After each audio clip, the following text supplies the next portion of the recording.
Welcome to the kitchen of the Antiochian Village camp. We're going to make Prosphora today because we need to stock up for all our services throughout the summer since you're not here to make it for us. So we're going to do it a little bit different than we would normally do when the campers are here, but we'll still tell you the difference back and forth.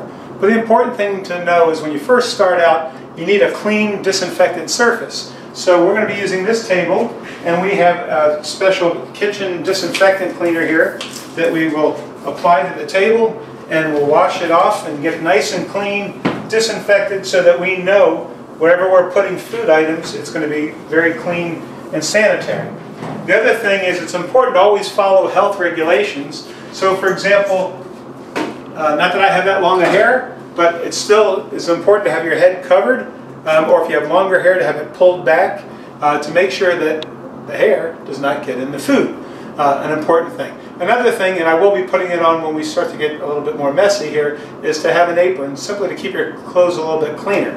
Now, what we normally would do is we would normally put all our ingredients into a bowl and knead it by hand at home. But we have the opportunity here to have a big, huge commercial kitchen mixer. And we'll show you how to use this in just a minute or two when we get to the point of mixing all our ingredients. But the other thing you will need are a variety of tools, such as what we use are these pans, which are perfect for individual loaves. Some people like to use a rolling pin when you roll out the dough, but the way I'm going to show you, you're not going to need a rolling pin at all. You will need something to cover your dough to let it rise, to keep it warm. So I use this towel to cover it, and also we have this old apron to cover the dough as well. So you want to have all your ingredients nearby, and the things that we're going to need are based on our recipe. And we have a recipe for doing a large amount of holy bread. So for in this case, what we need is flour, we're going to need yeast, we're going to need a little bit of water, salt, and our Prosphora seal, and then our pans, as I said. Now one of the things in the Prosphora seals that is important to realize is they make a variety of them, and in particular we like to use one that has a very large seal, and if I was a little bit better organized I would have had it right here in front of me, but for right now this one's going to have to do. You see the seal here, it looks backwards, which it should to you initially, because once you stamp it in, everything is in the correct position. Alright? So we'll take a break here for a minute as we get all our ingredients together. So once we got our table wiped off and everything, and we've got everything we need ready, the important thing is you've got to wash your hands. Sanitizing your hands is an important thing, especially in this day and age, as we know. And what does the CDC tell us? 20 seconds to wash your hands. Hot water and soap for 20 seconds. And the way to do it is sing happy birthday twice. Or if you're a happy camper and you know it, wash your hands. If you're a happy camper and you know it, wash your hands. If you're a happy camper and you know it and you really want to show it, wash your hands right now. If you're a happy camper and you know it, wash your hands. If you're a happy camper and you know it, wash your hands. If you're a happy camper and you know it and you really want to show it, if you're a happy camper and you know it, wash your hands. And that's how we get 20 seconds in, washing our hands nice and safe and sanitized. Even if you're going to use gloves, you still need to wash your hands before you put them in your gloves. That's part of the rules. So what I've done is pre-measured all our ingredients. But before we start to actually make the holy bread, it's important that we remember that in this process we should be doing it prayerfully. So it's not something where you're going to go ahead and pull out your Apple Music or whatever, or turn on your Amazon, whatever her name is these days, Alexa or whatever, to start playing music, unless you're playing faith-based music, such as the hymns of the church. But first we should start off by saying a prayer. We have a sheet that we use that has an opening prayer and then the Trisagion prayers closing with the Lord's Prayer. But what I'd like to do is just pray the initial prayer, and then you can say the Trisagion prayers yourself. So remove our hats in order to pray. In the name of the Father, and of the Son, and of the Holy Spirit, one God, Amen. Let us pray to the Lord. Lord, have mercy. Dear Lord, this bread that we are baking represents each one of us. We are offering ourselves to you, our very life, in humble obedience and total commitment to you. we place ourselves on your holy altar through this bread to be used by you in any way that you feel will help enlarge your kingdom. Accept our gift and make us worthy to receive the greater gift that you will give us when you consecrate this bread and give it back to us as your precious body. Amen. And then you can also say the Trisagion prayers as well. So, for our large scale that we're preparing, like I said, it's going to make 10 loaves. We started out with 40 cups of flour, which you can see is a lot of flour. And just so you know, when you're measuring out a cup of flour, you don't pack it in. You scoop it up, kind of shake it a little bit to make sure it settles, and that's how you know you've got a cup of flour. So here's our 40 cups of flour. And we're going to put it into our mixing bowl. And as I said, we're using this large commercial mixer, so we've got this big, huge bowl to use. If you don't have a commercial mixer, you can mix it in a bowl itself by kneading it by hand.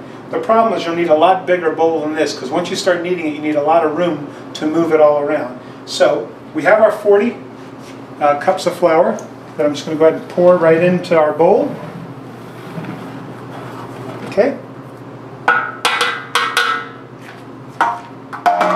Then next we need 20 teaspoons of yeast.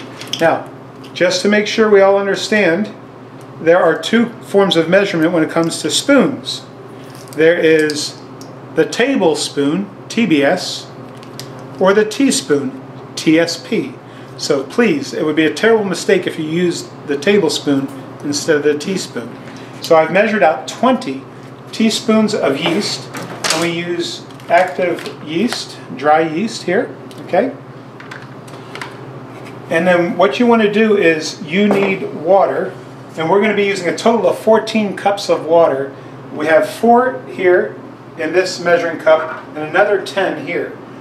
We need to activate our yeast first. So we take water that is not hot, it's not cold, it's as warm as you can kind of get your finger in without being too hot. That way you won't destroy the active ingredient in the yeast. So then you're going to add the yeast in. And an important thing to do to make this work is adding just 1 sugar packet or a teaspoon of sugar, because it will help activate the yeast. And then you need to use a whisk, or simply enough, you can use a fork to mix it so that it gets mixed into the water well. And again, it's important to get your water first, get the measurement on the water first, and that's why you need to mix this in, because if you put your yeast in first and then your water isn't the right temperature, then you're going to waste all that yeast that you initially put in. And what we're going to do is mix it in, get it thoroughly in here, and then we're going to watch for bubbles. That's how you know that your yeast has become activated. The problem, as you can see, is that it sticks together quite a bit. So we'll let it activate, and then we'll come back in a minute to see our bubbles. So as you kind of get a glimpse, you can see this is foaming up and everything, the bubbling up, that's showing that the yeast has been activated. But before I pour that into the dough mixture, I want to point out a couple things. With our big machine here, there are many adapters that can be used in this. For example, this is a large whisk, which is not the appropriate thing to use for mixing dough. This is also used, I think, for mixing and whipping, but again, it's not the appropriate thing for dough. What is the appropriate thing for dough is a dough hook, because what this is going to do is just start mixing it, and it's going to literally hook onto the dough and help roll it and knead it around, and we'll show you that once we get to that point. But that's going to be what we're going to use to actually knead our dough. Now, before I pour the water in, our recipe does call for 5 teaspoons, again, teaspoon, TSP, not the TBS. TBS is a TV station. TSP is what we want, teaspoon. So we need 5 teaspoons of salt, which I'm going to measure out here. 1, 2, 3, 4, and 5. Whoa, got a little too much in there. Put some back. Okay. So I'm going to mix that salt in there.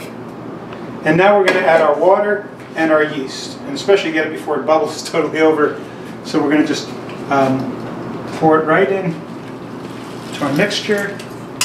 And notice I poured the cup in first because I'm going to then use the rest of the water to rinse out the cup to make sure I get all the yeast in there. So I'm going to take the rest of the additional 10 cups, so the 14 cups all together. And that's to help mix and get as much of the yeast out of the cup as possible. I could use a spatula too, but this just pretty much does it as well. It takes care of everything. And so now you can see we've got all our ingredients in there that is called for. By the way, it's important to note that nothing else goes into the bread except what I just mentioned to you. The yeast, the dough, or excuse me, the flour, the water, and the little bit of salt, with that one exception of that one little packet of sugar to help mix in the active ingredient of the yeast. There are people who have put other things in, no oil, no mahlib, or any of that stuff. That's not holy bread, okay? This is all that goes into holy bread. It's pure, and so we keep it that way. So now what we'll do is we'll get this into place. Okay. Before I raise it up, I've got to put my dough hook in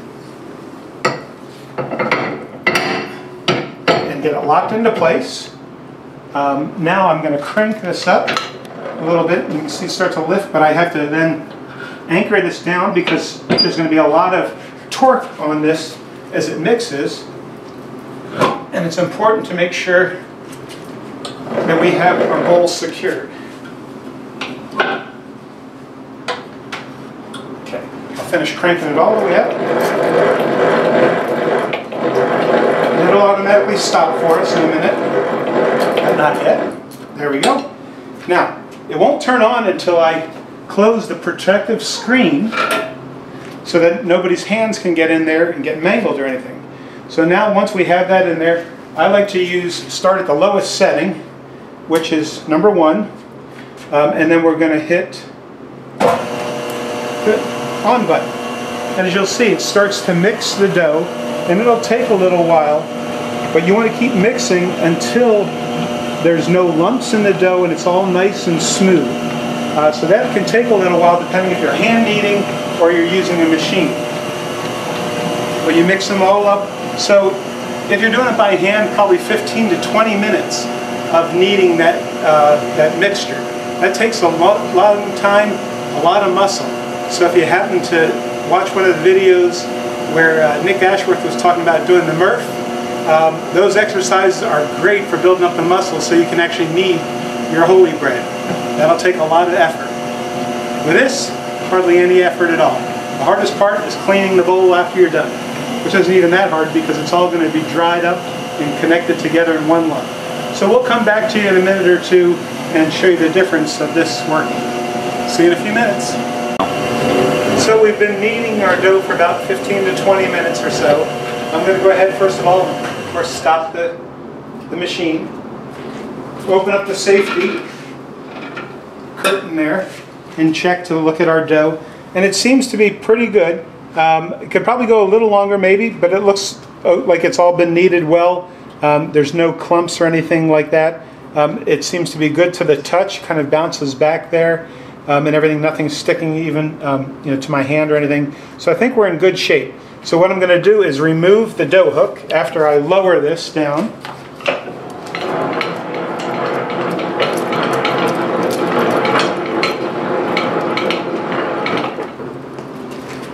And you can see that the dough starts separating from the dough hook anyway. And you see there's not much left on the outside of the bowl. So I'm going to lift up the dough hook, pull it out. And then with the dough that we have left here, I'm going to cover it up. And I use this kind of lint-free cloth first to place over the dough. And now I'll put another towel just because you want to keep it kind of warm in a warm place. In particular, the kitchen is warm right now. We don't have any air conditioning going on. So this will help let it sit for about an hour, and it'll double in size, and then that's when we'll work it into our individual balls and prepare it for baking. So we're going to let it sit here for about an hour. If it wasn't a warm place in the kitchen right now, what I would probably do is take this bowl and set it up on top of the stove top, which tends to be a little warmer place also. Or if you're doing it in a much smaller size container, you can even put it inside your oven as long as your oven isn't on, just as a place to keep it warm while it rises. So those are a couple options that you have to do at home. So while our dough is rising, let me just explain to you what we're going to do after we get it out of having it rise, which means it's doubled in its size. I'm going to clump it into 10 different balls because we're going to make 10 loaves. And I have actually 10 trays here. And what we'll do with each tray is we will spray it. We happen to use this non-allergenic spray so that it doesn't stick to the pan. And you can spray each of your pans. Or you can simply take some flour and just sprinkle flour on the pan. The issue when you put flour on the pan, though, is after you bake the bread, it's going to still be coated in flour on the bottom. And so that can create a little bit of a problem, like when the priest goes to work with it, he's going to get flour all over his hands, and and if he's got it in his hands when he's got his black shirt on, he might end up with it on his black shirt too. So you can use either way, just don't put too much because you're trying to prevent it from sticking.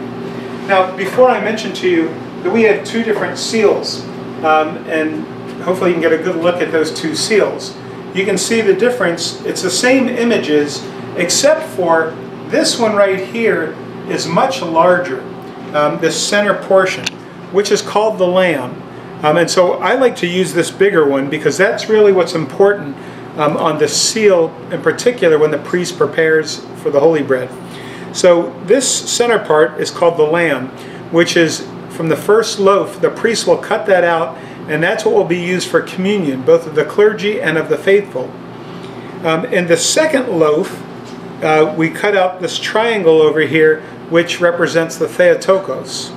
From the third loaf, there are 9 triangles here representing each of the ranks of the saints, in which the priest remembers each of the ranks of the saints, and a lot of the saints in those particular ranks he pulls out 9 triangles for and puts them on the discos.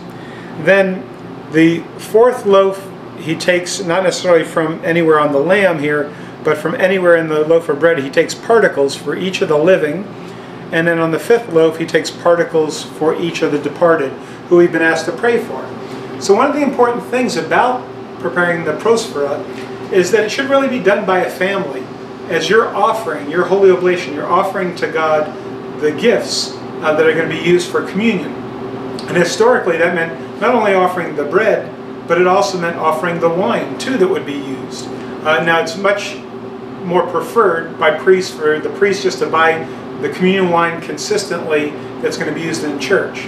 But if you make the holy bread, you also prepare a list of names of the living and the departed you would like remembered. It's important to understand that while we can pray for everybody, in particular on the discos, it's only the prayers of the living and departed who are Orthodox who are remembered at that point. But at the divine liturgy at the great entrance, we can remember all those who we've been asked to pray for, both Orthodox and non-Orthodox.